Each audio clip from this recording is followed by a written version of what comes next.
Siang itu cuaca mendung menambah dingin suasana di dalam kamarku.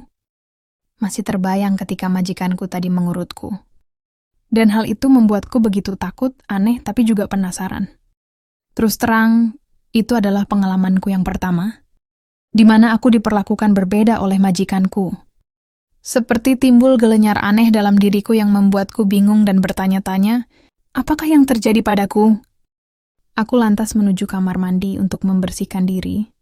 Tapi, betapa kagetnya aku saat memperhatikan segitiga bermudaku dalam keadaan basah.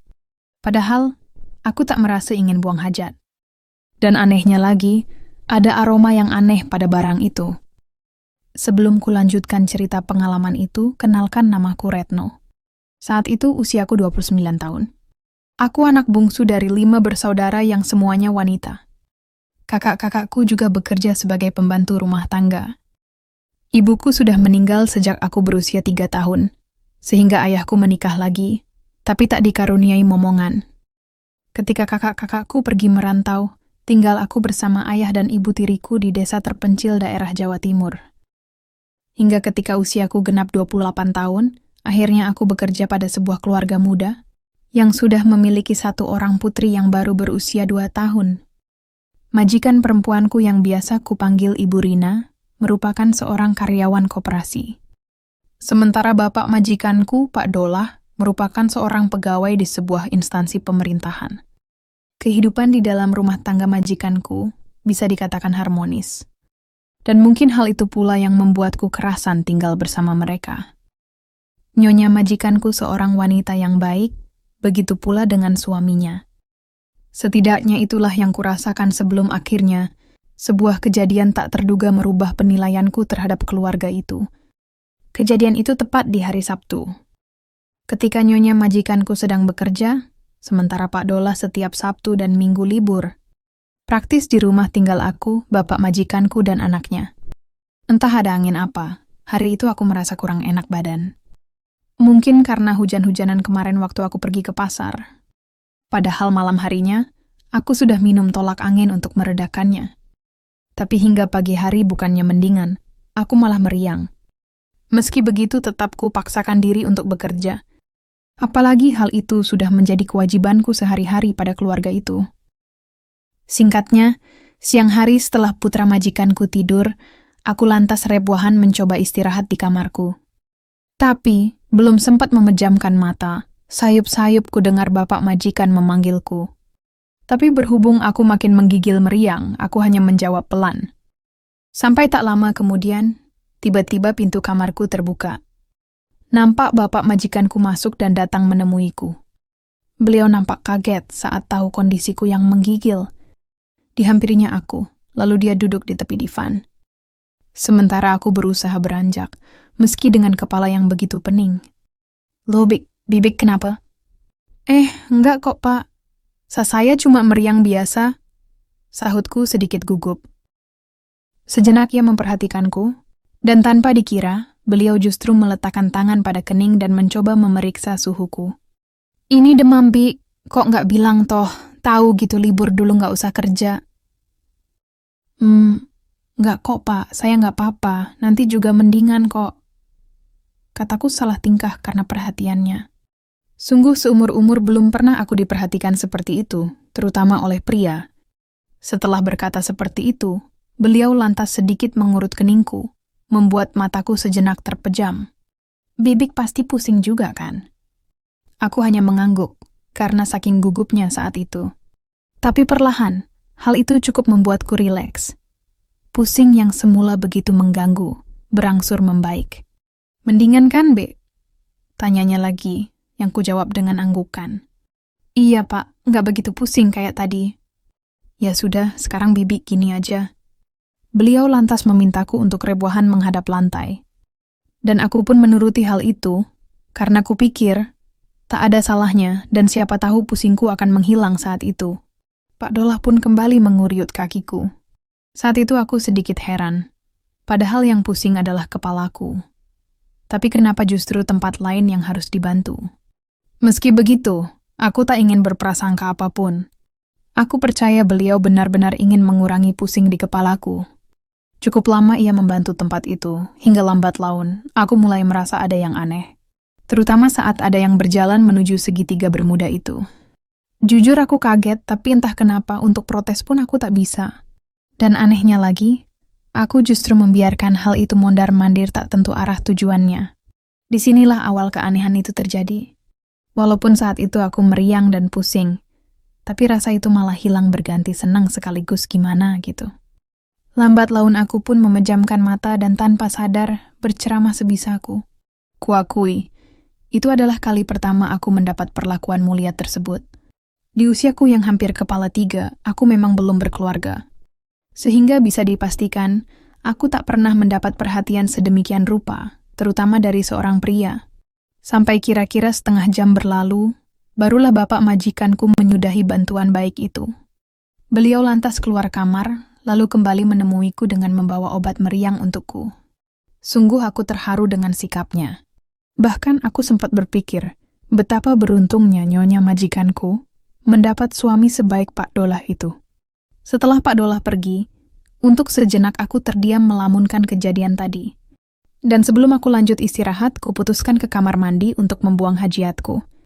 Seperti yang telah aku ceritakan tadi, segitiga Bermuda itu rupanya sudah basuah sebelum aku buang hajiat. Saat itu aku belum paham jika hal itu adalah akibat dari bantuan baik bapak majikanku. Singkat kata, sore harinya gerimis turun ketika aku tidur. Siang tadi, ibu majikan dan anaknya berpamitan padaku untuk pergi ke rumah orang tuanya. Keduanya juga mengatakan akan bermalam di sana karena ada hajatan. Sementara bapak majikanku tak bisa ikut, lantaran esok harinya ada acara di kompleks. Setelah istirahat tadi, meriangku berangsur membaik. Entah karena bantuan Pak Dolah tadi, atau pengaruh obat demam itu. Aku tak begitu peduli, yang penting aku sudah pulih dan bisa bekerja kembali. Setelah merapikan kamar, aku bergegas pergi mandi karena hari hampir gelap. Selesai mandi dan berdandan rapi, terdengar suara bapak majikanku dari ruang TV memanggilku. "Gimana, Bik? Udah mendingan?" tanya Pak Dolah ketika aku sudah ada di hadapannya. Alhamdulillah, Pak. Mendingan." "Syukurlah, Bik. Ya sudah, kalau gitu buatin Bapak kopi ya." Aku mengangguk dan bergegas ke dapur membuat kopi, lalu kembali dengan meletakkannya di depan meja TV. "Silahkan kopinya, Pak." Setelah berkata seperti itu, aku kembali ke dapur menyiapkan makan malam untuk majikanku itu. Nah, tapi baru beberapa langkah berjalan, "Bik, tunggu dulu." Pak Dolah memanggilku, membuat aku menoleh. "Ya Bapak, ada apa?" "Duduklah sini, temani Bapak nonton TV," katanya sambil menepuk kursi, memintaku duduk di sebelahnya. Tetapi saya mesti. "Sudah, masaknya nanti aja." Sebenarnya aku sedikit heran saat itu, karena biasanya beliau tak pernah memintaku seperti itu, terutama saat ada nyonya di rumah. Tapi berhubung dia majikanku, dan tadi sudah membantuku, maka aku pun mengiyakan saja hal itu. Tanpa prasangka apapun, aku duduk di sebelahnya. Kami duduk bersama, memperhatikan acara TV drama kolosal Indosiar. Selama nonton TV, tak ada percakapan di antara kami. Selain karena canggung, aku juga bingung untuk memulai obrolan dengannya. Hingga beberapa menit kemudian, di saat aku fokus memperhatikan TV, aku kaget karena tiba-tiba Pak Dolah kembali menguyut pundakku. Jujur aku merasa sedikit risih dan ingin segera pergi dari tempat itu.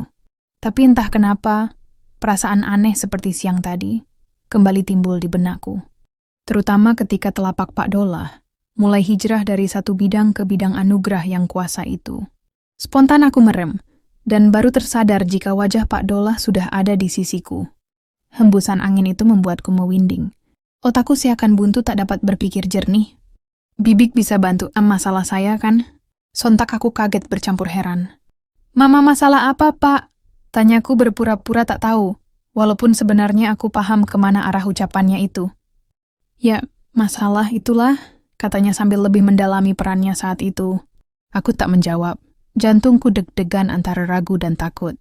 Tapi saya bimbing kok, Bik," timpalnya padaku. Aku yang hendak menjawab, akhirnya urung tatkala Pak Dolah meraih dagu, dan sambutan perkenalan pun ia haturkan saat itu. Hari sudah berganti malam, gerimis pun berubah menjadi hujan. Tapi anehnya, bukan hawa dingin yang kurasakan, melainkan hawa panas yang hadir begitu saja. Aku hanyut akan nirwana. Bahkan aku tak tahu sejak kapan hilangnya segitiga Bermuda serta kabinet negara lainnya. Dan ya, malam itu menjadi malam yang paling beda untukku. Kemurnian mutiara itu pun kuberikan dengan ikhlas dan ridha pada majikanku. Pak Dolah yang memang sudah pro, mampu membawaku seolah terbang bak pesawat Boeing 777. Kendati demikian, aku tak pernah menyesali hal itu. Bahkan kalau boleh jujur, aku tak ingin buru-buru mengakhiri kebaikan mulia itu. Tapi sayangnya, sebelum aku sampai pada tujuan baikku, Pak Dolah tiba lebih dulu dengan raut wajah sedikit malu. Maaf ya, Bi. Saya parkir duluan. Karena tak ingin tersinggung, aku berusaha tersenyum dan berpura-pura lugu. Iya, nggak apa-apa kok, Pak. Aku bisa memakluminya. Dan mungkin waktu yang singkat itu sudah cukup membuatnya sesenangan. Aku juga berpikir, mungkin di lain waktu, ia bisa memperbaiki kekeliruannya itu. Setelahnya aku lantas beranjak hendak pergi. Tapi, mendadak Pak Dolah kembali menarik tanganku. Ia lantas membawaku menuju tempat di mana ia biasa mengadakan rapat paripurna dengan istrinya itu. Loh, Pak, apa Bapak ada masalah lagi? Hehehe, iya, Bik, jawabnya sambil tersenyum. Alhasil malam itu, rapat paripurna negara pun kembali digelar guna menyongsong masa depan yang lebih ceria lagi. Aku benar-benar tak mengira, rupanya Pak Dolah begitu tekun dan tak gampang menyerah. Hal itu terbukti, lantaran rapat paripurna itu baru berakhir ketika menjelang adzan subuh tiba. Paginya aku terjaga lebih awal dari biasanya. Aku memang biasa bangun pagi guna menyiapkan sarapan untuk majikanku.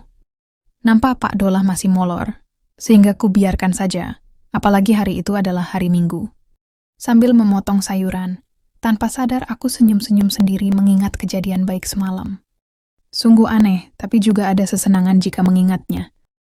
Dan singkatnya, setelah menyelesaikan masakanku, aku lanjut bikin kopi lalu ku antar ke kamar majikanku. Rupanya Pak Dolah masih molor. Karena tak ingin mengganggu majikanku, maka ku letakkan kopi itu di meja samping divannya. Tapi sayangnya, pada saat aku hendak meletakkan kopi itu, tak sengaja kakiku menabrak meja. Spontan Pak Dolah terjaga.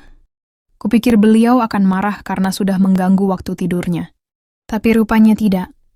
Ia tersenyum dan justru tiba-tiba saja beranjak lalu menarikku. Ih, Bapak, ini kan masih pagi toh. Aku yang paham arti senyuman itu pun mencoba mengingatkannya. Tapi bukannya menjawab, justru sebuah sambutan ku terima. Tunggu Pak Mah.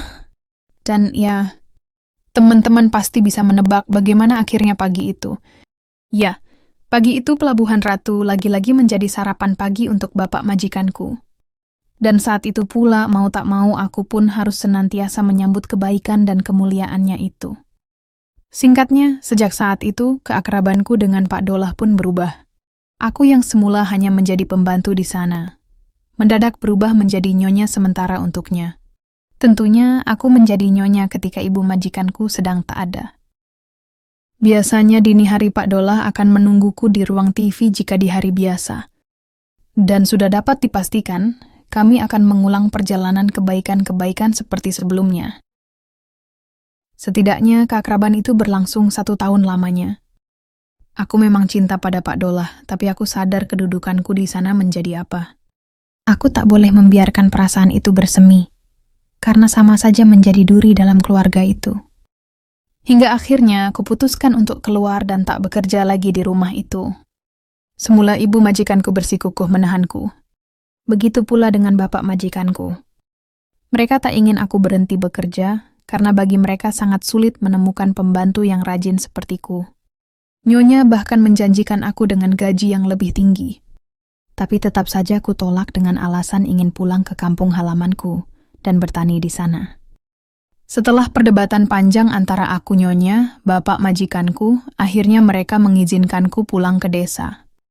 Sebelum pulang, Pak Dolah mengatakan, jangan sungkan-sungkan jika membutuhkan pekerjaan lagi nantinya. Bahkan, sebelum pulang beliau memberiku uang 7 kali lipat dari gajiku, sebagai bekal dan tanda terima kasihnya padaku. Tentunya, uang yang diberikan itu tanpa sepengetahuan nyonya majikanku. Sebenarnya berat hatiku meninggalkan keluarga tersebut, terutama dengan Pak Dolah. Tapi keputusanku sudah bulat. Aku hanya berharap suatu saat nanti bisa mendapatkan jodoh yang juga perhatian seperti bapak majikanku.